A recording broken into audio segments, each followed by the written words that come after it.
Valor publicou uma série de 5 vídeos sobre como declarar o imposto de renda em 2019.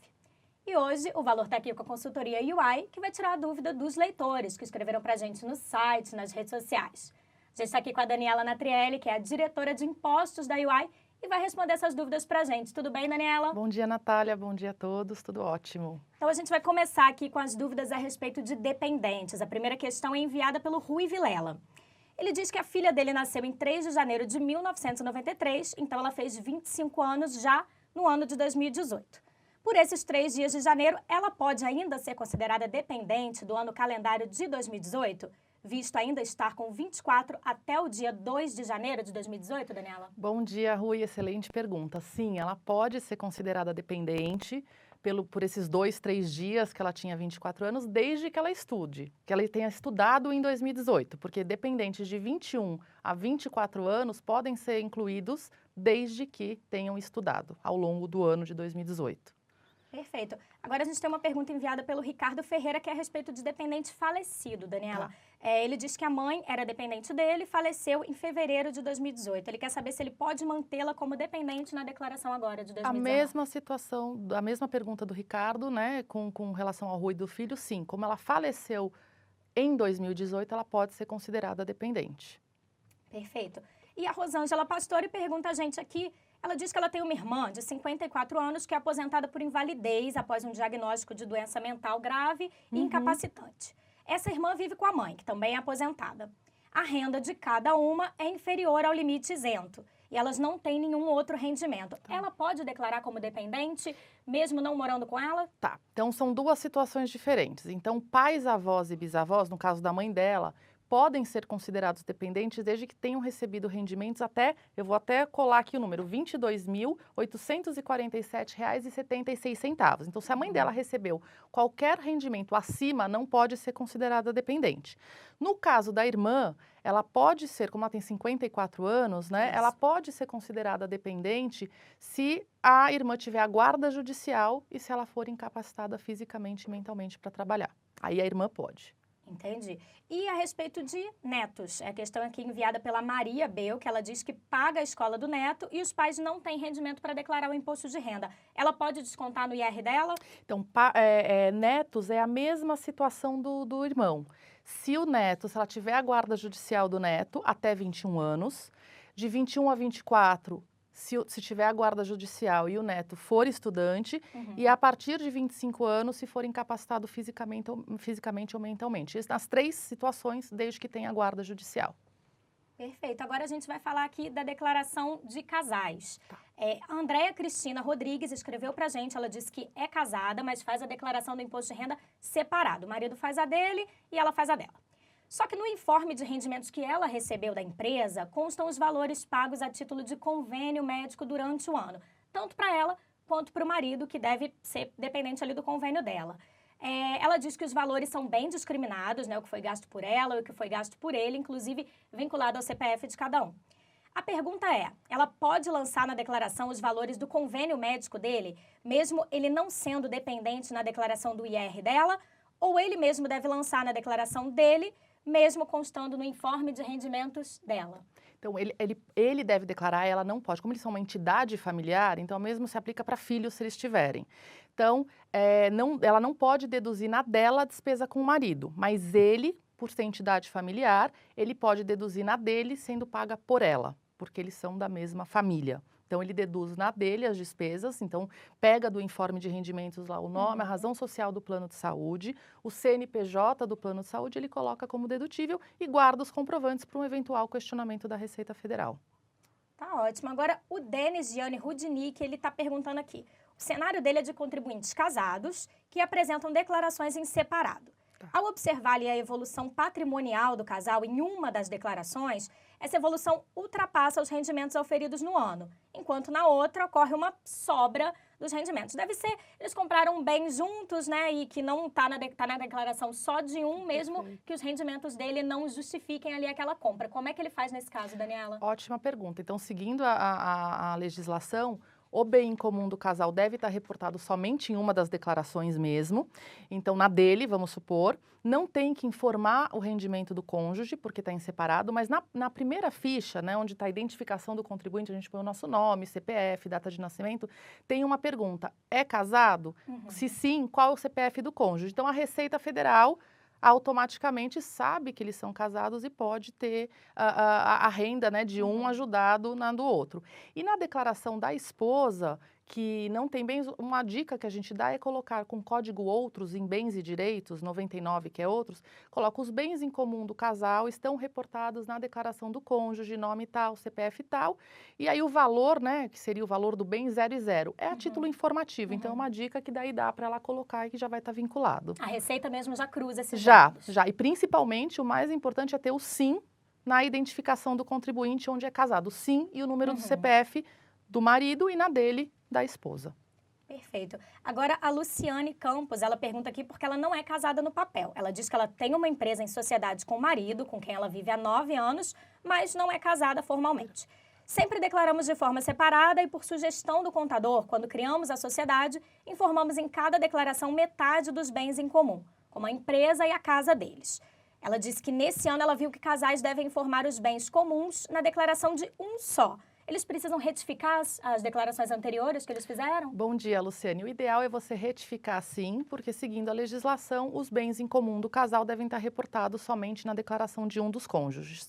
E aí, como a gente respondeu a pergunta anterior, a mesma dica. O cônjuge que não declarar, colocar a dica na declaração de bens e direitos, como os bens em comum do casal estão reportados na declaração do cônjuge, nome e CPF. Mesmo que eles não sejam casados no papel, não tem problema. Não tem problema. Tá ótimo. Agora a gente vai falar sobre empréstimos, Daniela. Perfeito. A questão enviada aqui pelo Elias Colnago, ele diz que ele fez um empréstimo ao filho e na declaração de 2018 ele registrou o valor na ficha bens e direitos. E ele, na declaração dele, o filho, na ficha dívidas e ônus reais. Agora, na declaração de 2019, como que eles devem lançar esses valores que foram pagos no ano passado? Então, o pai que fez o empréstimo, ele está corretamente declarando em bens e direitos como crédito a receber. Então, ele vai na coluna 31/12/2017, né, que é o ano não passado, retrasado, ele tem um valor de 100 mil. E o filho pagou 50, vamos supor. Então, ele vai na coluna 31/12/2018 declarar 50, porque ele falta ainda 50 a receber, ele está tirando. E o filho, por sua vez, no campo de dívidas, corretamente, tem lá empréstimo concedido pelo pai, o nome e o CPF, coluna 31 de dezembro de 2017, o saldo devedor de 100 mil, e ele pagou 50 mil ao longo de 2018, na coluna 31/12/2018, 50 mil que é o saldo devedor. Então, é só baixar do valor dos bens. Perfeito. Agora, o Márcio Vidal, ele diz também que ele emprestou em 2017 100 mil reais para o filho começar um negócio. Em 2018, o filho devolveu 60 mil reais, mas o restante ele não vai receber porque esse negócio não deu certo. O valor está declarado em 2017 nos meus bens como empréstimo e na declaração do meu filho como dívida.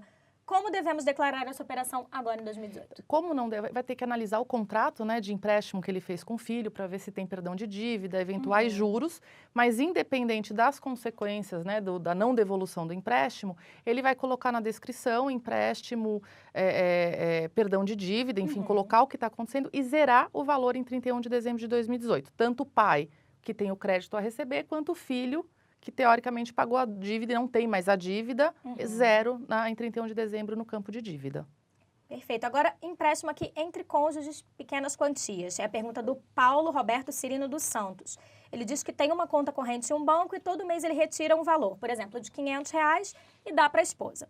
Quando a esposa recebe o pagamento dela, ela transfere para a conta os mesmos R$500. Tem que declarar essa movimentação que eles fazem e como que faz isso? Não, Paulo, você vai declarar somente o saldo em 31 de dezembro de 2018 nesse caso. Então, vai pegar o informe de rendimentos que o banco emitiu, que é o documento oficial para o imposto de renda, e lá vai ter exatamente o saldo em 31 de dezembro de 2017 e 31 de dezembro de 2018. Então, não basta... precisa essa transação que eles fazem precisa, normalmente? Nesse caso, não precisa. Tá ótimo. Agora a gente vai falar de deduções. A questão enviada aqui enviada pela nossa leitora Simone Nogueira. Ela explica, né, que ela fez uma fertilização in vitro em outubro de 2018 e ela parcelou o pagamento desse tratamento em 6 vezes.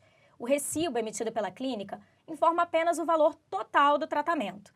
como declarar no imposto de renda de 2019, já que ela só pagou uma parte das parcelas em 2018. Então, Simone, você vai ter que declarar conforme pagamentos. Então, a nossa sugestão é que você peça um relatório para a clínica ou que eles remitam o recibo com os valores efetivamente pagos.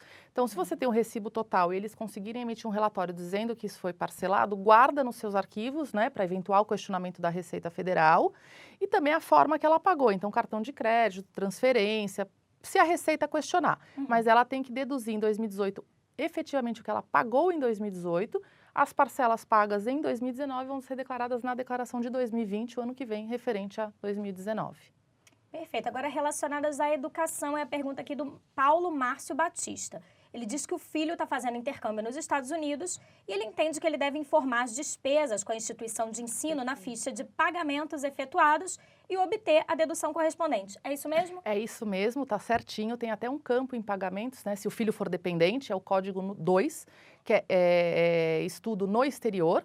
E aí ele tem que converter, seguindo a taxa do Banco Central, converter, não é por pagamento, então ele vai ter que converter pelo dólar do dia 15 do mês anterior, taxa à venda, e aí fazer toda a conversão certinha relacionada a cada pagamento e o total colocar nesse código 2 e o nome da instituição de ensino do exterior. Precisa saber efetivamente quanto que ele pagou naquela Quanto que ele pagou no mês. Então, eu paguei $1.000 no mês, por exemplo, eu vou pegar em janeiro. Então, é meio complicadinho. Então, qual é a taxa de conversão desses $1.000 em janeiro? É a taxa do dólar do dia 15 do mês anterior, no caso, 15 de dezembro, para venda, não a cotação para compra. Aí ele faz a multiplicação, vamos supor que o dólar estava a 3, R$3.000. A mesma coisa para fevereiro, para março, aí o total que ele pagou no ano, R$27.000, ele vai pôr o total pago, e a Receita, o próprio programa da Receita já vai puxar o limite dedutível, que é aproximadamente R$3.500. Perfeito. Agora, a gente falando sobre imóveis, a gente tem a pergunta aqui do Davi Santos Neto. Como lançar um imóvel financiado? Ele teve as seguintes despesas. Ele deu de entrada R$30.000, ele usou o FGTS no financiamento, que foi R$9.000, o registro em cartório custou R$2.500, o ITBI R$2.000, a despesa com o corretor foi R$1.500 e as prestações pagas no ano de 2018 foram R$9.000. Como é que ele faz isso? Excelente pergunta, Davi. Isso dá um monte de confusão, né? As pessoas acabam declarando o valor total em dívidas, a dívida, e não é bem assim. Então, uma das poucas formas, assim, segundo a Receita Federal, o imóvel tem que ser declarado sempre pelo custo de aquisição. Então, são poucas formas que você aumenta esse custo de aquisição. Ou através de uma benfeitoria, ou nesses casos de parcelamento, onde os juros da parcela, eles podem fazer parte do custo de aquisição. Então, se eu paguei R$1.000, então à vista eu teria pago 100, no final eu paguei 200 por conta das parcelas, então eu paguei 200. Então, nesse primeiro ano, você vai somar todas as despesas que ele teve, né? Cartório, corretagem, ITBI, com as parcelas pagas mais a entrada, e a cada ano, até ele quitar, ele vai aumentando todo ano o valor. Importante que ele resgatou, pelo que ele falou, ele resgatou um valor de FGTS, né, Natália? Isso, foi R$9.000. Esse valor do resgate, ele tem que colocar também na ficha de rendimentos isentos e não tributáveis, né? Então, a Caixa Econômica deve ter aí emitido um documento para ele vai colocar esse valor para dar o suporte no aumento patrimonial. E o FGTS é uma renda isenta. Tá certo. Agora, o Paulo dos Santos disse que tinha adquirido um terreno e estava pagando as parcelas. Só que ele não teve condição de realizar os pagamentos, então o terreno, por causa do contrato, já não é mais dele. Ele tem que declarar e como é que ele faz? Ele vai dar a baixa, então ele já vinha declarando esse terreno e como ele não conseguiu mais pagar e acabou devolvendo o terreno, ele vai colocar essa informação na descrição, mantém a situação, o valor que estava em 31 de dezembro de 2017 e zera o valor em 31 de dezembro de 2018. Para ir da baixa e na declaração de 2020 referente a 2019, esse bem já não vai constar mais da lista de patrimônio dele. Perfeito. Agora, mais uma pergunta sobre FGTS, que é do Carlos Augusto Gobo. Ele diz que em 2018 ele realizou uma amortização do financiamento imobiliário com os recursos do FGTS. Onde que ele deve lançar o valor utilizado do FGTS? Então, perfeito. Ele vai lançar em dois campos. O resgate do FGTS no campo de rendimentos isentos e não tributáveis. Tem uma linha específica para resgate de FGTS. Então, é uma renda isenta que vai dar o suporte do aumento patrimonial. E no campo, como ele fez essa amortização do financiamento, no imóvel ele vai falar quitado no ano ou amortizado no valor de R$10.000, por exemplo, com recursos do FGTS. O valor que estava em 31 de dezembro de 2017 mantém, ele vai somar com os valores pagos, sendo de parcelas mais a amortização, efetuados em 2018, e em 31 de dezembro de 2018 vai ter o valor efetivamente pago atualizado. Perfeito. Agora, imóvel em construção gera muita dúvida, né, Daniela? Gera. O João do Espírito Santo Miranda da Costa está perguntando: o imóvel adquirido e ainda em construção deve ser declarado no Código 16, que é construções, ou no Código 11, apartamento? Perfeito, no Código 16 em construção, e assim como um imóvel financiado, ele vai reportando as parcelas que ele está pagando para a construtora, né? Porque isso também vai o quê? Dar o custo de aquisição final. Quando o imóvel não tiver mais em construção, já for imóvel, ele vai fazer a transferência para o Código 11, que é, se for apartamento, ou 12, casa, enfim, do imóvel, mas até lá é 16 mesmo, ele está certinho. Perfeito. Agora, espólio também gera muita dúvida. Bianca Paulino está perguntando. Ela está com uma dúvida em relação ao recebimento de herança. Como deve ser declarado um veículo que constava na conta da meeira, do cônjuge do falecido, e que foi incluído na escritura de inventário? Ficou 50% para esse cônjuge e dividindo os outros 50% para 3 herdeiros. Como que faz isso? Então, vamos supor que o valor desse automóvel, é um automóvel, né? Isso. Seja R$100.000. Então, ela vai pegar, né, que está lá no inventário. Então, R$50.000 vai estar no cônjuge, a meeira, e os 50.000 divididos entre os 3 filhos. Dá 16.700, mais ou menos, porque é a parcela efetivamente de cada um. Então, na descrição vai colocar automóvel recebido através de herança, sendo 50% do cônjuge, o valor dela 50.000, e 16,7% na parcela de cada um dos filhos. Esse valor de automóvel, assim como imóvel, sempre mantém o custo de aquisição, não atualiza com o valor de mercado. Tá certo. E o Igor Freitas quer saber como declarar imposto da venda de um lote recebido anos antes de herança, antes de 2018. Perfeito, Igor. Então, provavelmente esse valor ele já recebeu há anos antes, esse imóvel, né, esse lote já está na declaração dele com o custo de aquisição, custo que foi passado lá quando ele recebeu de herança. Então, assumindo que ele teve, vamos pegar o exemplo novamente dos R$100.000. O custo de aquisição foi R$100.000, ele vendeu por 150. Então, ele vai zerar, colocar essa descrição e aí apurar o ganho de capital sobre o lucro do imóvel. Existem aí algumas isenções, enfim, a gente está aqui no nosso exemplo, a gente está assumindo que os 50.000 seja lucro, mas existem uma série de isenções sobre ganho de capital, mas ele deve reportar o lucro e a venda. Se teve prejuízo, adquirido por 100.000, vendido por 90.000 e dá a baixa na declaração de bens. A Bruna Marques também tem dúvida a respeito disso. Ela fala que esse ano vai ser a primeira vez que ela vai declarar o imposto de renda e ela tem uma casa no nome dela que foi transferida para ela quando ela tinha 7 anos de idade, quando o pai dela faleceu. Perfeito. Ela não sabe como que ela informa os dados desse imóvel. Como que faz? Então, quando o pai faleceu, fez o inventário, tinha o custo de aquisição, né, dessa casa. Então, esse é o valor de aquisição, o custo de aquisição, no caso dela, a data de aquisição é a data da herança. E aí, como é a primeira declaração dela, ela vai reportar, é minha primeira declaração, então casa recebida de herança em 2000, 1998, 2000, enfim, o ano. Custo de aquisição através de herança, conforme partilha número, coloca os dados, né, do formal de partilha, e ela vai colocar tanto em 31 de dezembro de 2017 quanto em 31 de dezembro de 2018 o custo desse lote, desse imóvel que ela recebeu, dessa herança que ela recebeu. Perfeito. Agora, aplicações financeiras também gera muita dúvida. O Fernando Pimentel Filho está dizendo que ele sempre declarou no IR o formulário completo e nos últimos 10 anos ele fez aporte em PGBL. Ele informou na ficha de pagamentos efetuados para receber a isenção fiscal. Só que ele esqueceu de declarar na ficha de bens e direitos. Como que ele faz para corrigir? Ele deve informar todo o valor do PGBL na declaração desse ano ou ele deve retificar a dos últimos 5 anos? Nesse caso, não tem que fazer nada, ele fez certinho. Então, existem 2 tipos de previdência privada. O PGBL, P de pagamento, e o VGBL, V de Vitória. O PGBL, ele é o dedutível do imposto de renda, como ele informou, que ele declara na ficha de pagamentos, então tem um limite de 12% de dedução da renda tributável, e você não declara em patrimônio. Já o VGBL, ele não é dedutível do imposto de renda, então você declara em bens e direitos e sempre o valor, o aporte feito, nunca o que rendeu. Qual é a diferença? No momento do resgate, então, quando eu vou lá, decido contribuir para uma previdência privada, eu vou escolher no momento do resgate regressiva, progressiva. Independente do modelo de tributação, o que acontece? O PGBL, quando resgatado, vai ser tributado sobre sua totalidade. Então, ele não precisa ter esse reporte no patrimônio para dar o aumento patrimonial. Já o VGBL, que não é dedutível, ele vai constar da declaração sempre os aportes. Quando resgatar, o que vai ser tributável, o que vai dar o suporte do aumento patrimonial é efetivamente os juros recebidos. Então, por isso que um declara em bens e o outro não declara. Então, você não tem que fazer nada, nem retificar, nem incluir bens, continuar só declarando como dedução do imposto de renda. Tá certo. E a pergunta do Fernando Santos é como declarar juros sobre capital próprio, que foi lançado em 2018 e que foram programados pela empresa para serem pagos agora nesse ano, em 2019. Perfeito. São 2 lançamentos, então. Então, o valor dos juros sobre capital próprio creditados e não pagos, né?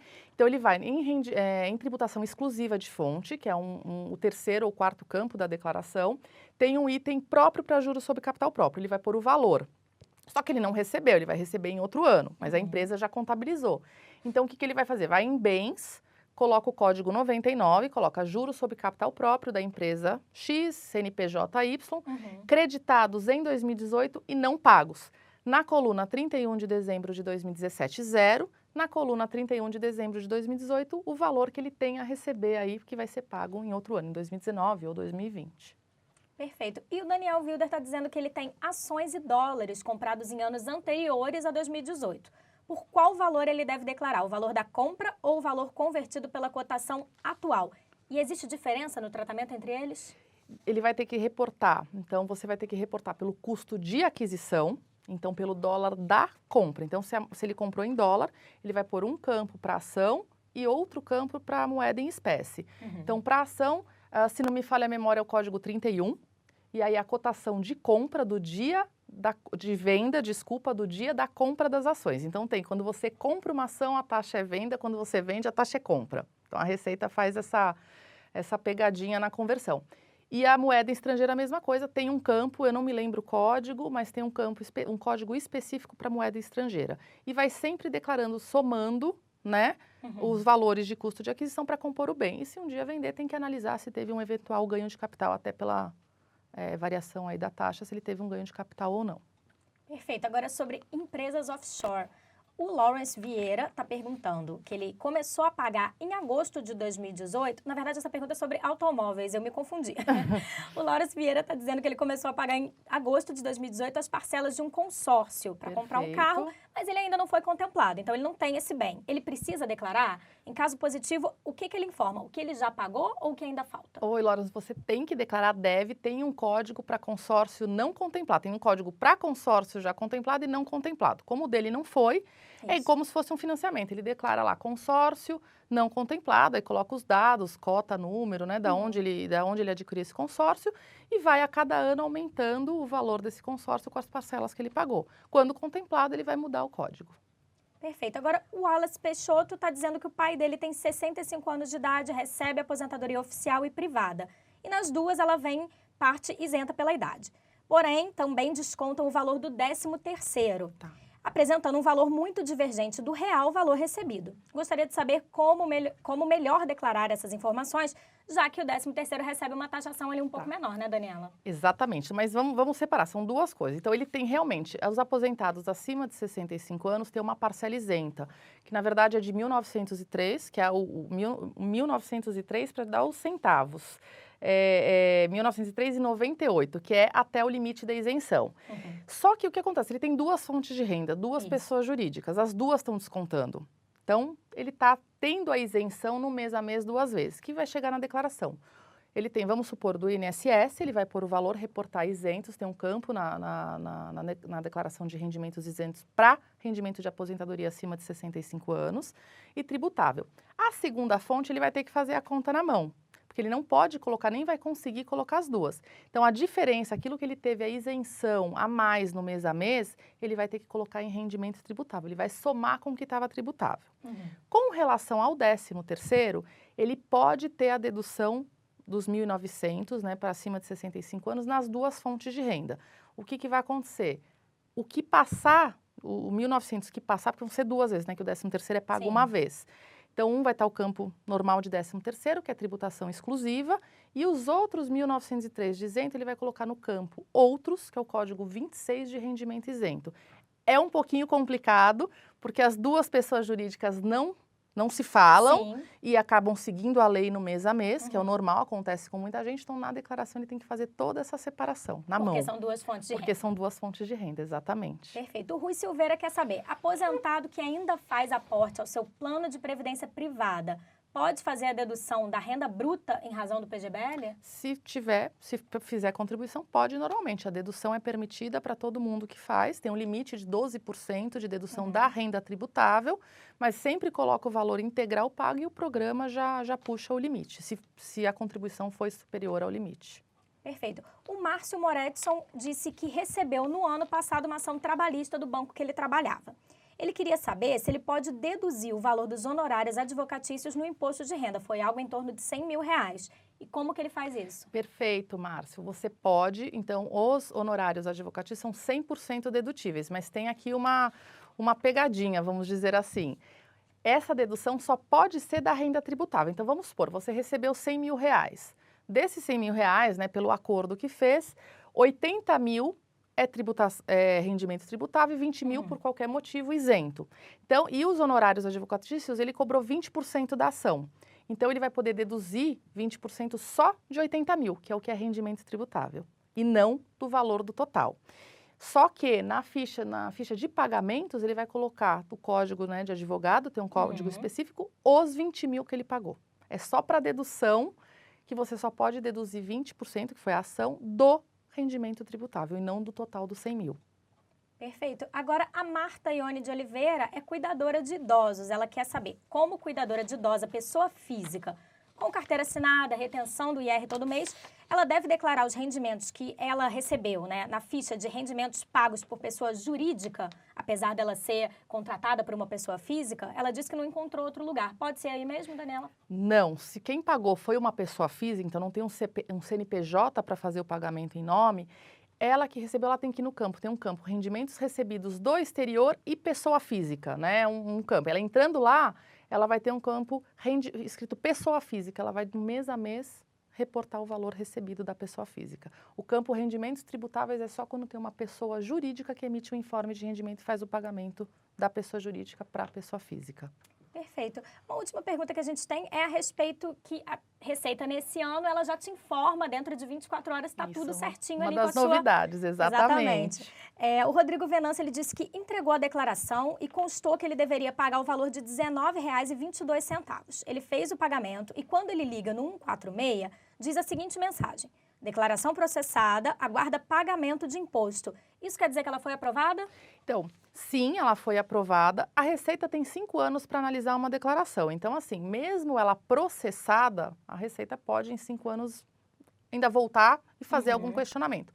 Mas o porquê que ela tem aguardando o pagamento do imposto? Apesar dele ter feito o imposto, pelo que eu entendi da pergunta, antecipado, ele não esperou 30 de abril, já pagou, a Receita só vai computar o pagamento dia 2 de maio. Então, 30 fecha a data, né, do imposto de renda, dia 1º de maio é feriado, o sistema é atualizado no dia 2. Se ele ligar de novo no 146 ou através do site da Receita Federal, provavelmente já vai estar processada e eles vão entender que o pagamento já foi efetuado. Perfeito. A gente tem ainda alguns leitores participando com a gente pela hashtag ValorIRPF, mandando perguntas aqui no nosso Twitter. Eu vou ler aqui a da Flavinha AVDC. Ela está perguntando, né, como que declara o imposto de renda depois de um divórcio? Então, o que ela vai fazer, Flavinha? Você vai ter que pegar a sentença de divórcio, né, e declarar conforme. Então, vamos supor, vocês como casal, né, tinham uma casa e uma conta corrente. Então, a sentença do divórcio diz que 50% da casa fica para um e a conta para o outro, por exemplo. Na declaração, você vai declarar os 50% da casa. Então, o custo de aquisição que estava na outra declaração vai dividir por 2, referente aos 50%. E na descrição, a sugestão é sempre deixar a descrição mais completa, né? Conforme centelha, sentença de divórcio, partilha, número tal, e deixar certinho. Aí, 31 de dezembro de 2017 era 0, porque ela não declarava ainda, estava numa outra declaração, e 31 de dezembro de 2018, o valor referente à parte, os 50% dela nesse nosso exemplo. Tem que deixar todas as informações ali completinhas. Exatamente. Perfeito. A gente tem uma pergunta aqui também do Paulo Gustavo. Ele quer saber se rendimento da poupança é sempre isento. Rendimento de poupança é sempre isento. E aí o banco já vai te passar o informe de rendimento com o valor certinho que teve no ano, o calendário no caso 2018, e no programa da Receita tem um campo específico para rendimento de caderneta de poupança. Perfeito. A Maria Aguiar quer saber como que funciona a dedução do valor pago do plano de saúde e das consultas médicas. Então, vamos lá, são duas coisas diferentes. Então, o plano de saúde você vai colocar em pagamentos, no código 26, vai colocar ó, razão social, CNPJ do plano de saúde e o total pago. Para as despesas médicas que foram 100% reembolsadas ou parcialmente reembolsadas, vai ter que lançar uma a uma. Então, se é clínica, por exemplo, é o código 21, se é um médico, é o código 10. Então, tem os códigos, né, para psicólogo, fisioterapeuta, e aí vai lançar o valor total pago e o valor reembolsado. E o programa vai fazer o cálculo automático da diferença, que vai ser a dedução. E, normalmente, os planos de saúde, normalmente não, pela lei, eles devem, né, eles precisam emitir, eles emitem. Então, eu, através do site, dar uma ligada no plano de saúde, eles vão enviar o documento oficial para imposto de renda com todas as consultas realizadas no ano e o valor dos reembolsos, sejam eles 100% reembolsados ou parcialmente. Perfeito. A Priscila tem uma pergunta interessante, Daniela. Ela diz que parte da renda dela foi como CLT e parte como PJ no ano passado. Tem algum trâmite que preciso fazer para diferente, né, na hora de declarar o imposto de renda? Como é que ela faz? Então, Priscila, o CLT, a empresa vai emitir um informe de rendimentos, ela vai copiar as informações do informe de rendimento, né, para os campos relacionados na declaração. E pelo que eu entendi, o PJ, ela tem uma pessoa jurídica, tem uma empresa, seja uma MEI ou qualquer outro, ela tem um CNPJ.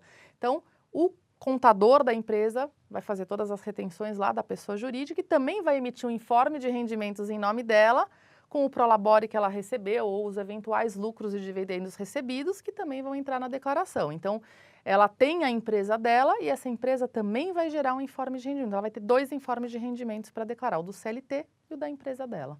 Perfeito. O Felipe Granado, ele quer saber, declaração de ações, é pelo preço da aquisição, preço médio, ou pelo preço que elas estavam no dia 31/12/2018? Não, Felipe, é sempre o custo médio. Então, se você comprou e mexeu, né, na bolsa ao longo do ano, você vai ter que pegar todas as notas de corretagem e fazer o custo médio de compra e esse valor vai ser mantido sempre. Por que isso? Porque se vender e tiver lucro, a Receita vai querer também aí a porcentagem sobre o lucro que teve nessa transação aí de renda variável. Perfeito. A Nayara Peroni quer saber, preciso declarar imposto recebendo apenas o prolabore mínimo pela minha empresa?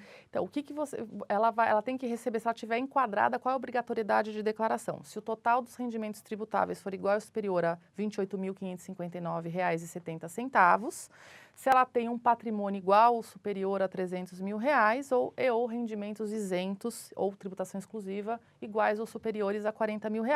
Então, se ela se enquadrar em uma dessas, né, entre outras obrigatoriedades, mas se ela se enquadrar entre uma dessas, ela precisa declarar. Às vezes o prolabore está abaixo, né, que é a renda tributável abaixo de 28 mil, mas o patrimônio dela está superior a 300 mil, ou ela teve lucros e dividendos, uma poupança, um 13º acima de 40 mil reais, aí ela está obrigada a declarar. Então não é só olhar um valor, ela tem que olhar o conjunto das obrigatoriedades. Perfeito. O Edeborto escreveu para a gente por e-mail, ele disse que ele é sócio de uma empresa com mais 2 colegas. Ele tem que declarar essa empresa na declaração de pessoa física? E sim, como que ele informa os lucros? O que ele tem que fazer? Então, é muito parecida com a outra pergunta da PJ. Então, são duas coisas. Um é o patrimônio. Então, ele tem uma empresa com 2 sócios, ele vai reportar em bens e direitos, normalmente o código 32, e aí ele vai declarar a participação dele. Então, empresa adquirida, tantas cotas, né, o custo de aquisição dessa empresa que pertence a ele, né, dividido em 3. Por outro lado, a empresa, a pessoa jurídica, já vai reter aí, né, os pagamentos que fizeram aos sócios, a distribuição de lucros, e essa empresa essa PJ vai gerar um informe de rendimentos, eventualmente com parte prolabore, lucros e dividendos recebidos, e aí esse informe de rendimentos ele vai reportar na declaração pessoa física. Por mais que tenha toda a análise da pessoa jurídica, para a pessoa física declarar em bens e a renda que ele teve, lucros e dividendos prolabore. Perfeito. O Lucas Nunes também escreveu para a gente por e-mail. Ele disse que no ano passado ele trabalhou alguns meses como estagiário e um mês como contratado, CLT. No entanto, não atingiu o saldo mínimo de R$ 28 mil recebidos no ano. Por esse motivo, pelo que pesquisei, eu não seria obrigada a fazer a declaração. Por algum motivo, talvez pelo fato de ter trabalhado como estagiário, algum tipo de retorno ou restituição do saldo retido em fonte, tive retenção tanto no período CLT quanto no período estagiário. Excelente pergunta. As pessoas às vezes acham que, os contribuintes às vezes acham que não precisam declarar por não terem atingido o limite de 28 mil. Mas nesse caso, ele não atingiu o limite no ano. Só que em algum determinado mês ele estava acima, né, na tabela progressiva, ele foi tributado entre 7,5% ou 27,5%, que é a alíquota máxima, e naquele determinado mês ele reteve imposto. Então faça sim a sua declaração, porque ele vai receber esse valor como restituição. Interessante. O João Silvério está perguntando como é que ele faz para declarar um carro que foi roubado em 2018 e a seguradora ressarciu o valor. Perfeito. Então ele vai, na descrição ele tinha lá automóvel X adquirido por R$80 mil. Ele vai dar abaixo, ele vai escrever na descrição roubado, né? Conforme seguradora e zerar o valor em 2018.